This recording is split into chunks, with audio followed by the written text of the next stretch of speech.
Brought to you by V-Guard, co-powered by Sensodyne and Vimal. పలుకులలో Kesari. Associate sponsor UltraTech cement. ఎన్నికల సంఘం, media, స్వచ్ఛంద సంస్థలు, సెలబ్రిటీలు గత కొన్ని రోజులుగా ఓటింగ్లో పాల్గొనమని ప్రజల చెవిన ఇల్లు కట్టి మరీ పెట్టిన ఎఫర్ట్ ఏపీలో మంచి ఫలితాలు ఇచ్చిందని చెప్పాలి. వాతావరణ పరిస్థితులు, భౌగోళిక పరిస్థితుల్ని పక్కన పెట్టి మరీ ఏపీ ఓటరు పోటెత్తాడు.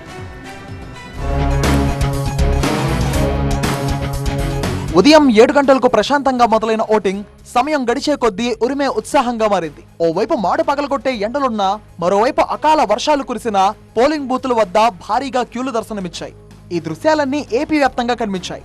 గ్రామీణ ప్రాంతాలతో పాటు పట్టణ ప్రాంతాల్లో కూడా ఓటర్లు భారీగా బారులు తీరారు.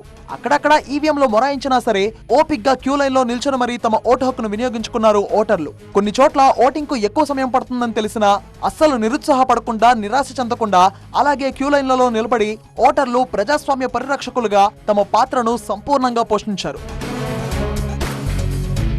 బతుకు తెరువు కోసం ఉద్యోగాల నిమిత్తం ఏపీని వదిలి ఇతర రాష్ట్రాల్లో నివసిస్తున్న పలువురు పోలింగ్ కు కరెక్ట్ గా ఒకరోజు ముందు తమ సొంతూళ్లకు బయలుదేరి వెళ్లారు. ఒక్కసారిగా జనం ఊరిబాట పట్టడంతో రైళ్లు, బస్సులు అన్ని కిటకిటలాడాయి. సొంత వాహనాల్లో కూడా చాలా మంది జనం తరలి వెళ్లడంతో రహదారులు సైతం రద్దీగా తయారయ్యాయి. ఈ ప్రాంతం, ఆ ప్రాంతం అనే తేడా లేకుండా ఏపీలోని నలుమూలలా ఇవే దృశ్యాలు ఆవిష్కృతమయ్యాయి. ఇటు తిరుపతి నుంచి విజయనగరం వరకు, అటు కోనసీమ నుంచి రాయలసీమ వరకు అన్ని చోట్ల జనం బారులుగా తీరి తమ ఓటు హక్కును వినియోగించుకున్నారు. తిరుపతి, నెల్లూరు, ఒంగోలు, కడప, శ్రీశైలం, విజయవాడ, గుంటూరు, ఏలూరు అన్నింటా జనం ఓటేయటానికి పోటెత్తారు. అంబేద్కర్ కోనసీమ జిల్లాలోని ముమ్మిడివరం, కాట్రేనికోన మండలం మత్స్యకార గ్రామాల్లో సాయంత్రం 4 గంటలకు కూడా భారీ క్యూ లైన్లు కనిపించాయి. రిలీజ్ సినిమా టికెట్ల కోసం ఎగబడినట్టు ఓటర్లు ఓటు వేయడం కోసం పోటెత్తడం కనిపించింది. ఈ ప్రాంతాల్లో ఓటు కోసం ఎగబడిన జనాన్ని చూసి అర్ధరాత్రి దాకా పోలింగ్ కొనసాగవచ్చని అధికారులు అంచనా వేసినట్టు జరిగింది.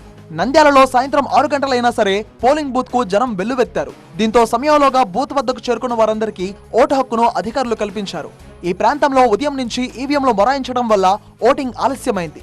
డోన్ మండలం మల్లెంపల్లి గ్రామంలో సమయం ముగిసినా కూడా ఇంకా ఓటు వేయని వారు 300కు పైగా మిగిలిపోయారు. వీరందరికీ అధికారులు అవకాశం ఇచ్చారు. ఎన్టీఆర్ జిల్లా అనాసాగర్లో ఈవీఎంలు మొరాయించడంతో పోలింగ్ చాలా ఆలస్యంగా జరిగింది. మధ్యాహ్నం నుంచి ఒక్క అడుగు కూడా క్యూ కదలకపోవడంతో పోలింగ్ బూతుల దగ్గర వందలాదిగా ఓటర్లు బారులు తీరారు. ఓటింగ్ ముగిసే సమయం దగ్గర పడుతున్నప్పటికీ క్యూ లైన్ మందకొడిగా కదిలింది. దీంతో గేటు బయటే మరికొన్ని వందల మంది ఓటర్లు నిలబడిపోయారు.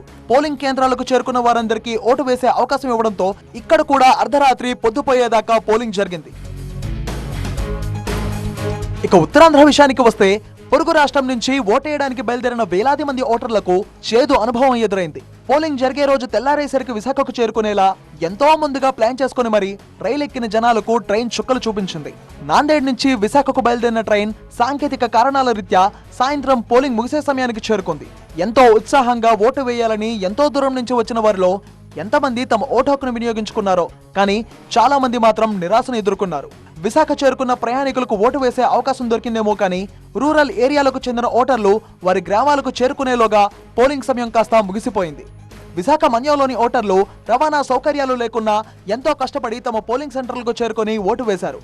నడవలేని వారిని డోలీ సాయంతో సుమారు 15 కిలోమీటర్లు మోసుకుని వచ్చి మరీ ఓటు వేయించారు.